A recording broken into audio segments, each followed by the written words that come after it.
Eh, Esta va a ser la primera entrevista de mi micro documental y eh, quiero saber cómo usted vivió la unidad popular acá en Chile, con respecto con su familia, vida personal. A ver, primero me voy a identificar. Por favor. Ya. Me llamo Elia Norambuena, soy, o fui más bien, pues ya estoy pensionada, profesora de lenguaje. En aquella época yo trabajaba, esperaba a mi primer hijo. El ambiente que había en Chile era un ambiente bastante convulsionado, ya que la elección de Salvador Allende tuvo que ser ratificada en el Congreso.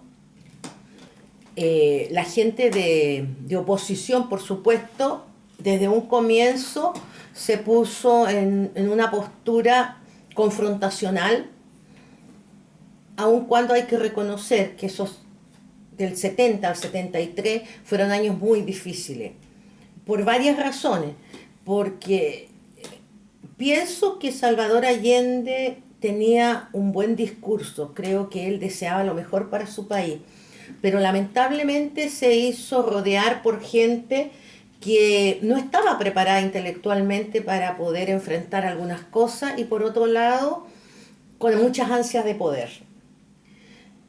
Y lejos de haber contribuido a que el gobierno de Salvador Allende fuera un gobierno con mayor eficacia, perturbaron y dieron razones para que la gente que no compartía el pensamiento de izquierda se opusiera a toda gestión.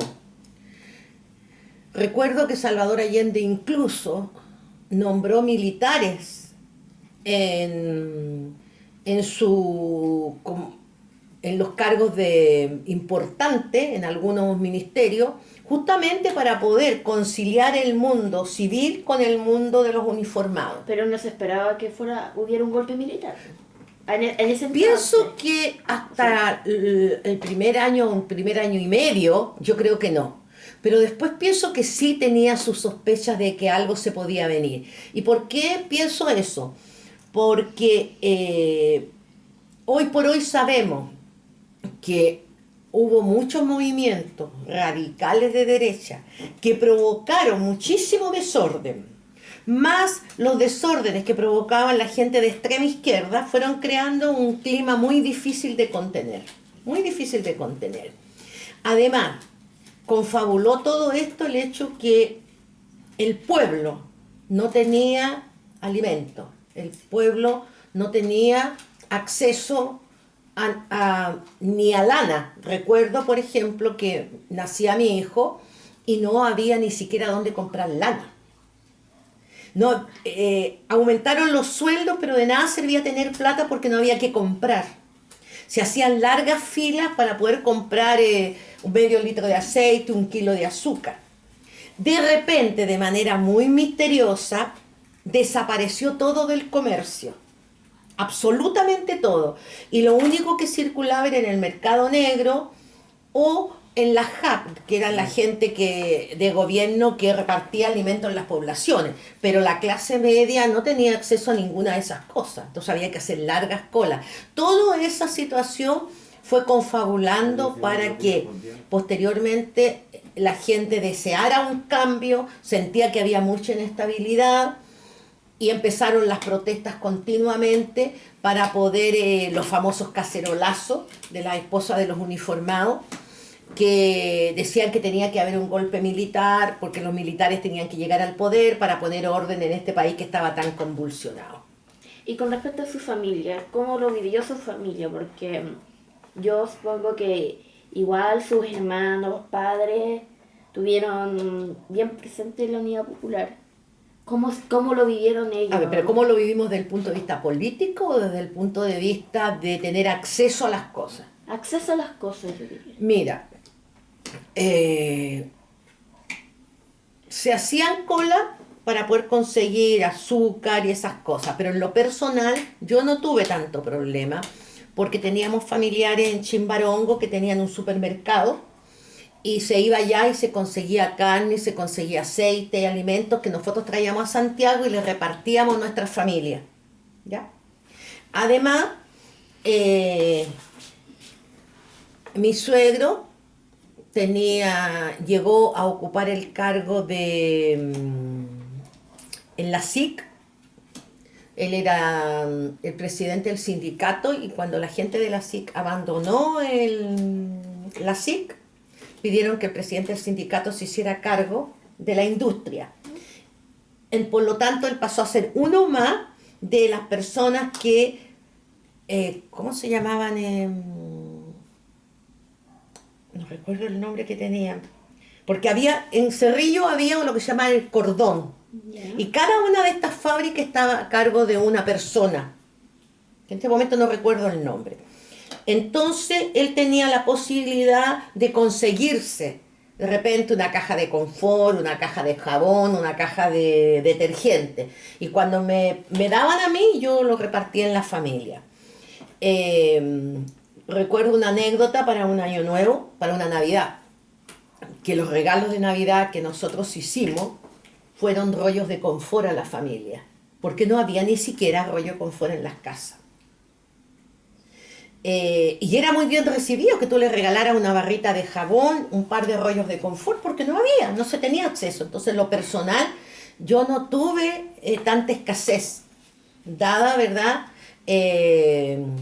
las posibilidades que a través de mi suegro podíamos conseguir las cosas. Pero el resto de la gente sí, yo creo que lo vio bastante más duro. Todo eso hizo que la gente empezara a pensar de que si llegaban los militares, esto se iba a acabar. Y políticamente hablando, ¿les afectó El algo? nombre de lo que yo te decía se llamaban interventores. Interventores. Interventores, sí. Ya. Y políticamente hablando, ¿tuvo algún problema su familia con...? A ver, en esa época nosotros no tuvimos ningún problema. ¿No estaban muy ligados? No estábamos muy ligados. No. Políticamente no estaba nadie de mi familia, estaba inscrito en ningún partido político. Por lo tanto, nosotros no sufrimos las consecuencias de ese periodo. Posteriormente, sí, después de la dictadura en lo personal lo sufrí porque soy una de las tantas personas exoneradas injustamente. ¿Qué significa exonerado? ¿Qué significa exonerado? Significa que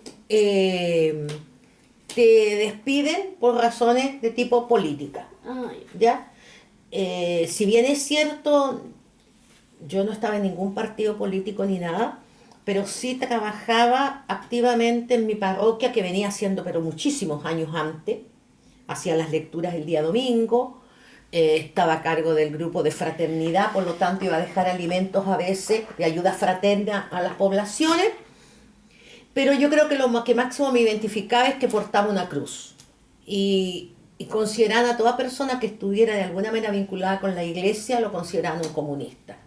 Y esos fueron los argumentos por los cuales también a mí me acusaron de que yo era un extremista y me echaron del colegio. ¿Y por qué comunistas si se supone que los comunistas son los menos ligados a la religión católica? Por ignorancia, porque todo aquel que no estuviera con el régimen militar lo consideraban un comunista. Así fuera una persona vinculada a la iglesia, si fuera una persona, o sea, de hecho a los demócratas cristianos, que son gente que estaban vinculadas a lo mejor más ideológicamente a pensamientos religiosos, pero todo aquel que no estaba con ellos era comunista, pues. Y yo obviamente no estaba con ellos. No era de ningún bando, digamos. No era ni de izquierda ni de derecha. No, en los momentos que pasaron todas estas cosas yo no era de derecha ni de izquierda, aun cuando, no era inscrita en los partidos, pero mi pensamiento y mi filosofía de vida nunca ha sido de derecha. Pero no participaba absolutamente en nada. Muchas gracias, señora Elia, por darme sus testimonios para el microdocumental que estamos escribiendo con mis compañeros para historia como trabajo. Muy bien, gracias a ti por haberme considerado. Bien.